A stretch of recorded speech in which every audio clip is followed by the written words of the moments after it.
Yo, so what is up, everybody? We are going to be talking about why the Christian God is not able to exist today. So this can technically apply to all religions. If you're talking about, like, for example, we're going to be talking about Christianity today, or we can also be talking about Islam or any other religion. So a lot of these points also work for them as well. So specifically, talking about why the Christian God can't exist. The Christian God cannot exist, for one, because his very existence denies his existence. And what I mean by that, I'll explain that to you, is that, one, the Christian God is all-powerful, correct? I think we can all agree on that. He is also at the same time all-knowing. So because if he was God, then he would have to be all-powerful and all-knowing, right? He's the creator of the universe. So therefore, because he is all-knowing at all times and he is all-powerful, he's able to create the universe, right? So, but because he's all-knowing, at the exact split moment that he creates the universe and all existence, he knows the beginning and he knows the end, right? Just like how in the Bible it says that he knows the beginning of your life and the end of your life. He knows every amount of hair on your head. He knows all of these things, right? Because if he didn't know those things, then how could he be the creator of the universe, all-knowing, all-powerful, and be God? So because of that, that means that when he decided how to create the universe or created the universe, he knew the end before he was even able to, or in the split moment when he was making the universe, which means that, which actually a lot of Christians will agree with me on this, is that everyone is predestined. So my argument, though, is if you are predestined, right? Well, actually, there's a couple things to break down here. If you are predestined, then how can that be love? First off, because you don't really have a choice. You don't have a freedom to choose to love God, which is what a lot of people say in Christianity, is that all you have to do in order to get accepted into the kingdom of heaven is to admit that God is the only God. Jesus was sent to save all of us, and he is the reason why you're able to go to heaven, is because you believe that Jesus Christ is God's son, and etc., etc. I think you guys know all the details on all of that, so I won't go into too much explanation on that. So but if that's the case, then how can that be love when you're predestined to go to heaven or hell?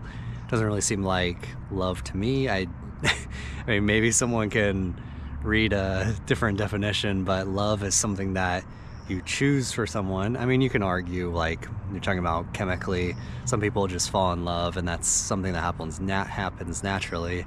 But then again, that would dispel the whole idea of being able to have free will and to choose, which is a lot of what the Bible is all about.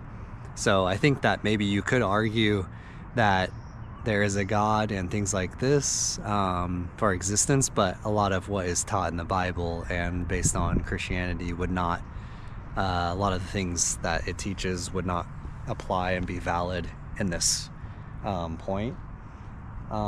So at the split moment that he created all of existence in the universe, he knew the end of it, which means that he knew when he created it the exact number of souls that were going to heaven or going to hell. So there's even if you wanted to argue that that is something that can be allowed, then you're serving a God that has already decided the fate of everyone, so there's not really a point to anything anyway. So logically it doesn't make any sense.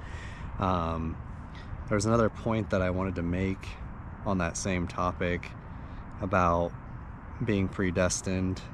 I think basically what I wanted to say was that it doesn't seem like love to me. Well, whether or not my opinion, I think most people can understand that that's obviously not like a choice or love, right? So then, also aside from that, so that's the first one, the predestination and the all-knowing, basically canceling himself out, because God is love, right? So, and if you're not able to even choose to love him or not, and you're going to hell or heaven, whether or not like you want to, or whatever you do, like, because you've already been created to function in a certain way, then you're already predestined. So the second reason why I don't believe that the Christian God exists is because if, let's say for example, Christianity is the one true religion, well, people on the other side of the world, for example in the Middle East, they would be in a society that is completely run by Islam. Everyone that they know would be Islamic. So it'd be, and their whole society is pretty run by Islamic views, Sharia law and stuff like that. So it'd be pretty much impossible for them to convert to Christianity, especially if they spend their whole life living there. So then those people are automatically just damned. So all the people born in the Middle East, I guess, are just going to hell. Now, if we flip that and you want to talk about it from the other side, what if Islam is the one true religion and everyone who's not a believer of Islam is going to be going to hell, right?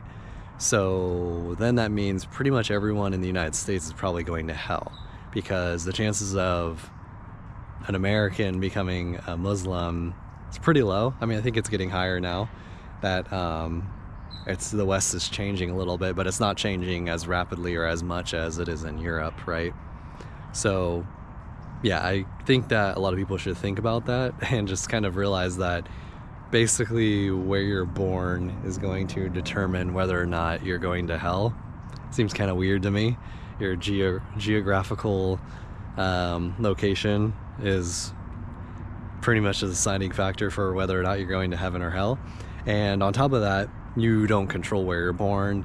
Yeah, your existence is born out of, I mean, this is a whole other topic, but like where your consciousness and all that comes from. But yeah, you have like literally zero control over that.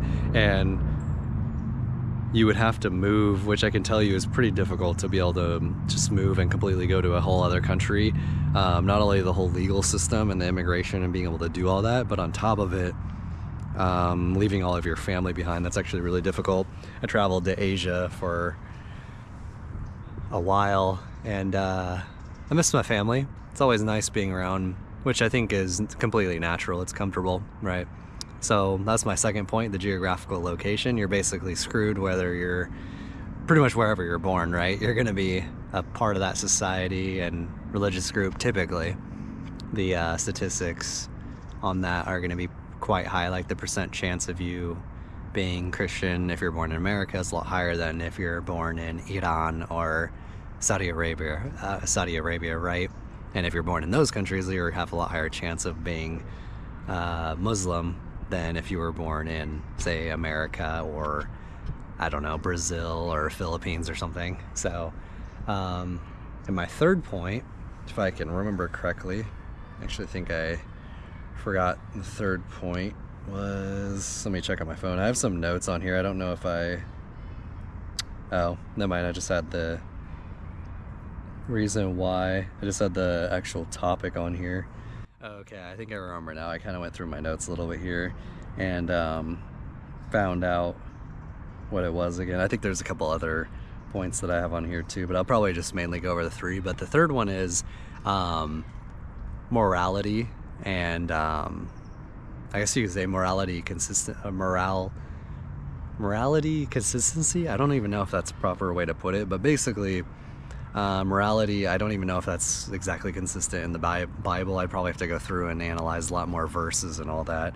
But to talk about societies in general and their morality, so morality is essentially subjective. So when you go from, like, so for example, from what I've seen is it seems like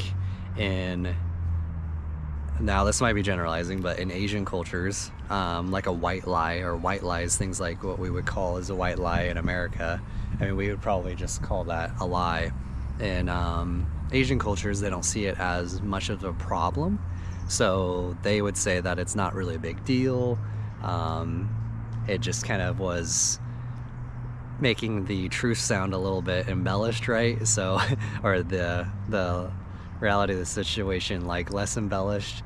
So there's also some people, I'm trying to think of like a good example, but some people think like certain things aren't as bad as others. Like, for example, I guess I'll just throw this out there, even though it's kind of like pretty big and like strict one, is like having sex before marriage. A lot of people, like even who are Christian in the United States, don't really care about that much. So a lot of people have intercourse outside of wedlock. They have children outside of wedlock, things like that. Whereas if people were actually upholding like their religious values, so like maybe for example in the Middle East or whatever, in Islam, that would be very disrespectful and like not very good thing. I think in India they have a lot of like strict rules for women, and too, when it comes to like promiscuity. How do you even say that word? Oh God. I've been traveling the world so much, I'm forgetting English, but promiscuity, like being promiscuous, like, yeah. So a lot of people around the world would say being promiscuous is really bad, but here in the West we celebrate it a lot more, for example.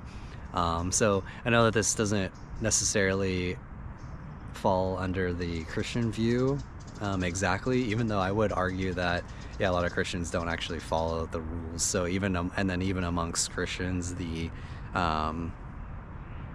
like different sects, and like you have Catholicism, you have Baptists, you have like Protestants, you have Eastern Orthodox. So even them, they don't agree on a lot of things. So then it's like, at the end of the day, it's like, well, if you don't even have like the one true word, which you do in the Bible, but it's like all these churches and everyone interprets it differently. So then how does anyone know exactly the like true way to get to heaven? I mean, it says in the Bible it's only through Jesus, right? So I think most people would agree on that, but then they have all these other rules and different things and like works that they do, which you can argue you would do those works, right, if you were really a Christian, because that's just like a part of being Christian. So you want to be like a good person, right? If you actually had like a change heart, you would want to be a different person. So, but I think that there's a lot of inconsistency with a lot of these topics that I brought up. I don't want to talk your guys' ear off too much, and maybe we'll revisit this topic in the future, but those are basically the 3 points that I wanted to make. The all-powerful and predestination argument, the all-knowing, so you were basically going to heaven or hell either way. And if you want to say that God didn't know that, then that means that God basically just flipped a coin, and yeah, so you're going to heaven or hell based on a statistical chance. So that's great. And then the geographical location argument, and then the moral inconsistency amongst Christians themselves, but also who decides what morality is. And different people around the world have different ideas of what that really means and shows. So yeah.